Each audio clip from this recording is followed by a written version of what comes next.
ஹதீஜே இருக்கிறார். அவருக்கு அரபு தெரியும், அவர் குர்ஆன் ஹதீஸை ஆய்வு செய்யக்கூடிய தரத்திலே உள்ளவர் தான். ஆனால் வழிகேடு அவரை மிஞ்சி விட்டது. ஹதீஸ் என்றால் என்னவென்று தெரியாது. அவர் என்ன சொல்கிறார், ஹதீஸ் குர்ஆனுக்கு முரண்படுகிற ஹதீஸை நான் மறுக்கிறேன் என்கிறார். அந்த அறிவு கூட இல்லாமல் ஹதீஸ் மறுப்பு கொள்கையில் முஃப்திகளாக மாறிக்கொண்டிருக்கின்ற இந்த வழிகேடர்களை விட வழிகேடர்கள் உச்சகட்ட கியாமத்தினாலுடைய அடையாளம். மறுத்துக்கிட்டு அல்லாஹ்வுடைய வேதத்துக்கு எந்த ஒரு முக்கியத்துவம் கொடுக்காம இருந்துகிட்டு நம்ம வழிகேடறான். இந்த குர்ஆன் மறுப்பாளர்களுக்கு என்ன செய்யணும், குர்ஆன் மறுக்கிற வழிகேடு இனிமே அப்படிதான் பயன்படுத்தணுமே. குர்ஆன் மறுக்கிற இந்த வழிகேடர்களுக்கு ஹதீஸுடைய உசூலும் தெரியவில்லை, ஹதீஸ் கலையும் தெரியவில்லை, எந்த ஒரு விதியும் தெரியவில்லை. ஷாஃபி இமாம் சொல்கிறார்கள், கேளுங்க. ஷாஃபி இமாம் சொல்றாரு, லா யஜிபு லிஅன்னஹு லா ததகாமுலு ஷுரூத்துஹு இல்லா வஹுவ கைரு முகாலில் கிதாப். ஒரு சரியான ஹதீஸ் என்பது குர்ஆனுக்கு மாத்தமா இல்லாம இருந்தா தான் மற்றதை போய் பார்க்கணுங்கிறார், இல்லாட்டி சரி இல்லைங்கிறார். அறிவிப்படத்துக்கு ரெண்டாவது போடு. ஷாஃபி இமாம் சொல்றாரு, எந்த ஒரு ஹதீஸா இருந்தாலும் சரி, லா ததகாமுலு ஷுரூத்துஹு, அதனுடைய விதியை சரியான ஹதீஸ் என்பதனுடைய ஷர்த்து நிபந்தனைகள் பூர்த்தியாகாது. இல்லா ஹுவ கைரு முகாலிபில் கிதாப், கிதாபுக்கு முரணாக இல்லாமல் இருந்தாலே தவிர ஃபர்ஸ்ட் அதை பார்க்கணும், அறிவிப்பாளர் பார்க்கக்கூடாது. யார் சொல்றா, ரெண்டாவது வை.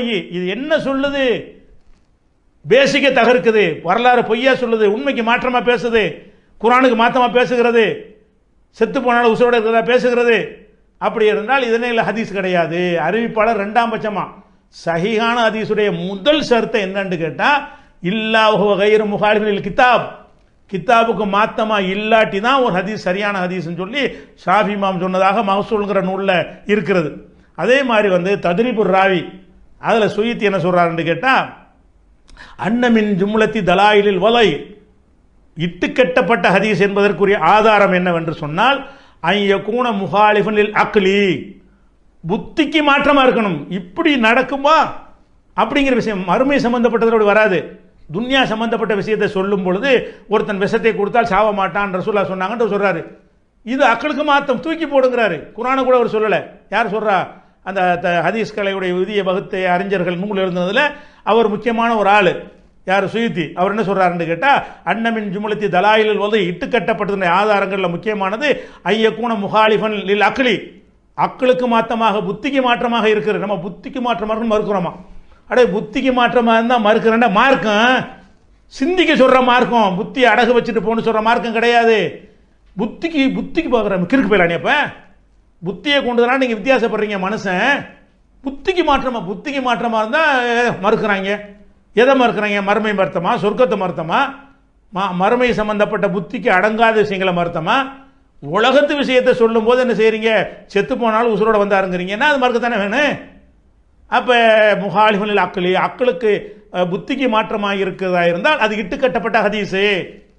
பிஹைசுலா யக்புலு தாவீல், எந்த ஒரு வியாக்கியானம் கொடுக்கவே முடியாது என்று இருந்தால், இதுல சேர்ந்து மா யத்புல் ஹிஸ்ஸுல் முஷாஹதா, கண்ணுக்கு கண்ணாக தெரியக்கூடிய உண்மைகள் இதுல சேர்க்கப்படும். கண்ணாக என்ன செய்த உண்மை தெரியுது, இது கருப்புன்னு தெரியுது.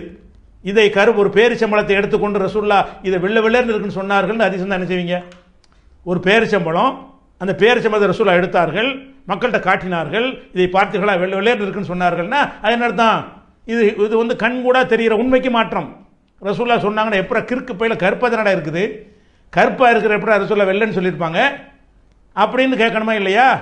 அப்ப ரசூல் ஸல்லல்லாஹு அலைஹி வஸல்லம் கண்ணுக்கு தெரிகிற விஷயத்துக்கு மாற்றமாக ஒன்றை சொன்னார்கள் என்று வந்தால் குர்ஆனுக்கு மாற்றம் இல்லை, கண்ணுக்கு தெரியறதுக்கு மாற்றம். அப்படி வந்தால் அது என்னது, அது பொய். இது முக்கியமா சொல்றாரு. குர்ஆனுக்கு மாற்ற கூட ஒரு சொல்லல, முதல்ல அக்களுக்கு மாற்றமா இருக்கக்கூடாது. ஹிஸ்ஸுன்னா தொட்டு உணர்வு, 5 புலன்களால் தொடுறோம்ல, இதை தொடுறோம், தொட்டு பார்க்குறோம், கண்ணால் பார்க்குறோம், காதால் கேட்குறோம், 5 புலன் இருக்குல்ல, அதான் ஹிஸ்ஸுங்கிறது. 5 புலன்ல உள்ளதுக்கு மாற்றமா இருக்கிறது. எப்படி இருக்குது? வேப்பங்காய் தேனை போல சுவையாக இருக்கும் ரசூலுல்லாஹ் சொன்னார்கள். இதை ஏற்றுக்கிறீங்களா? இது ஹிஸ்ஸுக்கு மாற்றம்.